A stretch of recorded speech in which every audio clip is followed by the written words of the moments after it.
La caverne murmurait encore les échos du combat. Shui Ling rayonnait, une lueur de fierté illuminant son regard. Yang Kai, vous vous êtes véritablement surpassé cette fois-ci. Yang Kai, épuisé mais euphorique, se laissait emporter par la vague de la victoire. Il avait triomphé, repoussant une fois de plus ses limites. Un sentiment d'insouciance l'envahissait, l'ivresse du triomphe coulant dans ses veines tel un puissant élixir. Cependant, derrière ce masque de satisfaction, une autre bataille faisait rage. Une bataille invisible, silencieuse, mais d'une importance capitale. L'énergie en moi, elle bouillonne, menace de briser mes barrières. Je suis au seuil d'une percée, une occasion unique de gravir un nouvel échelon sur la voie de la puissance.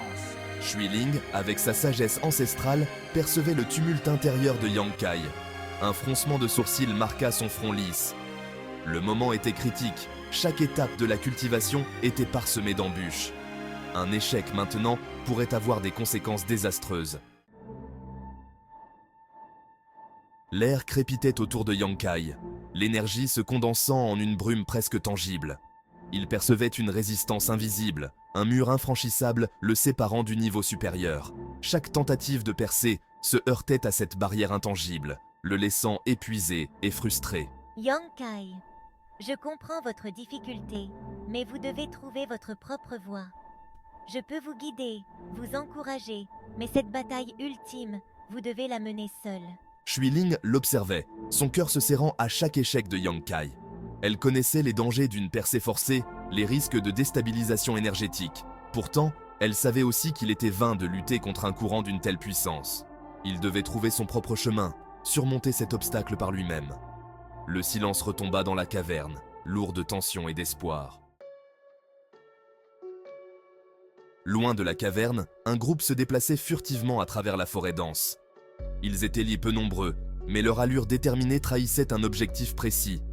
À leur tête, une jeune femme à la beauté froide, le regard noir fixé sur un point invisible. « L'orchidée sera bientôt nôtre », murmura-t-elle, un sourire cruel étirant ses lèvres. « Le destin est à nos côtés. » Leur but, la légendaire orchidée de sang écarlate, une plante rare aux propriétés mystiques. On disait qu'elle fleurissait une fois tous les 10 ans, baignant son environnement d'une aura rouge sang.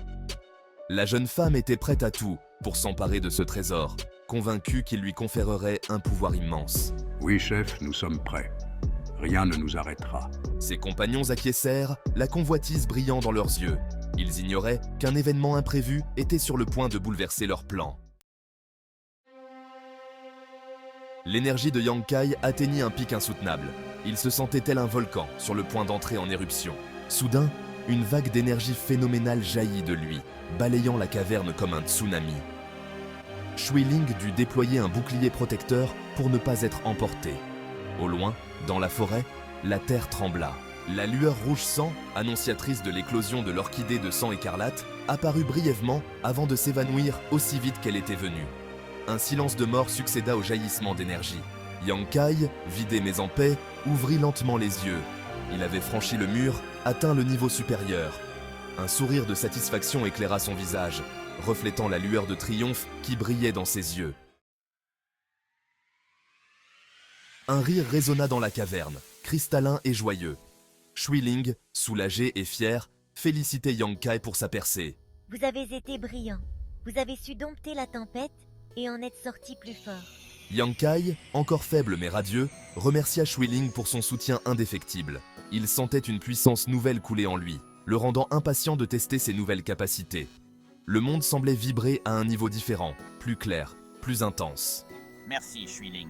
Mais dans l'euphorie de la victoire, ils ignoraient la fureur qui grondait dans la forêt. La jeune femme, privée de sa récompense tant convoitée, était folle de rage. L'orchidée de sang écarlate, sur le point d'éclore, avait disparu, laissant derrière elle un vide glacial. « Qui a osé » narrateur. Hurla la jeune femme, sa voix glaciale résonnante à travers les arbres. L'échec était inenvisageable, impardonnable. Elle avait senti la puissance de l'orchidée, si proche, si tentante, avant qu'elle ne s'évanouisse comme un mirage. Quelqu'un, quelque part, avait perturbé l'équilibre délicat de l'éclosion, et elle était bien décidée à le trouver. Son regard noir lançait des éclairs de fureur. Elle traquerait la source de cette perturbation, et le prix à payer serait lourd.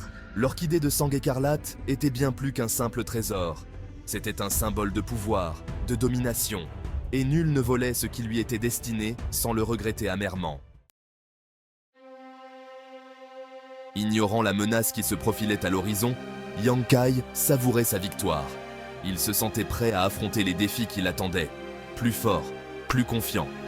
Le monde s'étendait devant lui, rempli de promesses et de dangers. Son périple était loin d'être terminé. L'ascension vers le sommet était semée d'embûches, d'ennemis redoutables et de choix cornéliens. Mais je suis prêt. Il était le dragon qui s'éveille, prêt à prendre son envol et à laisser sa marque sur le monde. La rencontre avec la jeune femme et son groupe était inévitable.